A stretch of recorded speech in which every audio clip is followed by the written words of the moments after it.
Give me a minute. This is a very interesting story that, frankly, I think you are unlikely to see anywhere else. Because the reality is, we don't know what happened. See this super yacht behind me, this 35-meter long super yacht called the Mechta? Well, this is what it looked like yesterday. And according to reporting in the Super Yacht Times, this is what it looks like today. And yes, I said Super Yacht Times, that's a real thing. Now, why this boat burned? So this thing has twin MTU engines and a wooden hull and superstructure. Delivered in 1998, first to the same guy, the Russian oligarch that owned the Chelsea football team that got in so much trouble and had his assets seized in Great Britain, and has since been sold to a guy named Michael Friedman. Now, if that name rings a bell, it's probably because you live in Spain or work in telecommunications, oil, commodities, trading, banking, and you do business with Russia.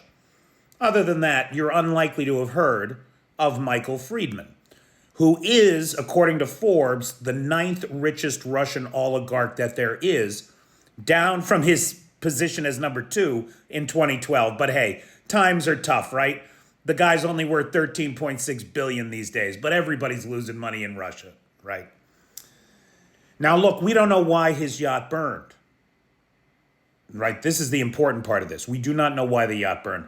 Could have just been an accident. There were 6 crew members on board at the time, no guests apparently. A fire broke out. There's an investigation underway. But I think it is important to talk about this guy. Now, first of all, this happened on the Volga River. You can almost see it there. See, the Volga passes right all the way down to the Caspian, and it goes right through Saratov. But it's a couple hundred miles from Ukraine. And nobody on the Ukrainian side and no partisans are taking responsibility for this. So it could just be an industrial accident. However, or just a boating accident. However, it is worth talking about Michael Friedman, who he is and what he's done. Because in the first place, he's Ukrainian born, but his citizenship is Russia and Israel. He's a tycoon worth $13.6 billion personal wealth, and was held responsible, his company Alpha Group, back in, it's a while ago now. His ship, the Prestige, was transferring 77,000 tons of oil off the coast of Galicia in Spain when there was an accident.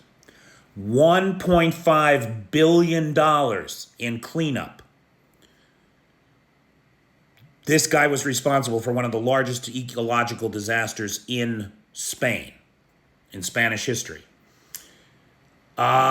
He was arrested, I want to say in 2021, 2022, something like that. We think, allegedly, the British security forces that arrested him, or arrested somebody, a 58-year-old Russian oligarch living in London, never disclosed his name, and the investigation into that person was dropped when in October of 2022, this guy moved back to Moscow. So about 8 months after the full-scale invasion began. And he faces sanctions from the UK, the EU, America, etc. He's a heavily sanctioned individual. But that's not the most interesting part of this guy's life. So, first of all, I think you can see the dominoes are lining up to say why this guy would be a target. Now, this guy owns a lot of shit. One of his boats burned down. Maybe it was an accident, maybe not. We don't know. But you can see why it wouldn't be. You got the Spanish ecological disaster, you got the money laundering charges in Great Britain, you got the flight to Moscow afterwards, heavily sanctioned. But that's not all. Especially if you're a computer geek who was interested in the Russia hoax in the United States. Do you remember there was a server in Trump Tower that had been manually configured for encrypted communications to a bank in Moscow. And there was heavy traffic between those two servers who talked to no one else but each other. And we've never had an explanation for why that server existed or what its function at Trump Tower was. The bank that it was configured for encrypted communications to, Alpha Bank.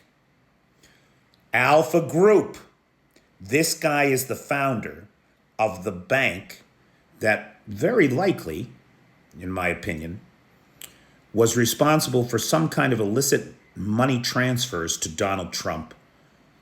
And we have the record of those communications. We just don't know what they say. They're all encrypted. So, again, I can't say for sure that this boat was targeted. But it is interesting to hear this guy's name again and the Alpha Bank name after the whole server thing was dismissed as part of the Russia hoax. And now, of course, it appears that the Republicans in the United States are engineering evidence to suggest that the Russia hoax was, in fact, a hoax. When we look at everything Trump does, it's all such a gift to the Kremlin. How could anybody think that he's not in bed with these people? It's beyond me. I don't get it. Who were the very first people he had in the Oval Office after his first win in 2016? The Russian ambassador in the Oval Office. First guest. So anyway, Mr. Friedman, sorry to hear about your boat. Glad everybody's okay.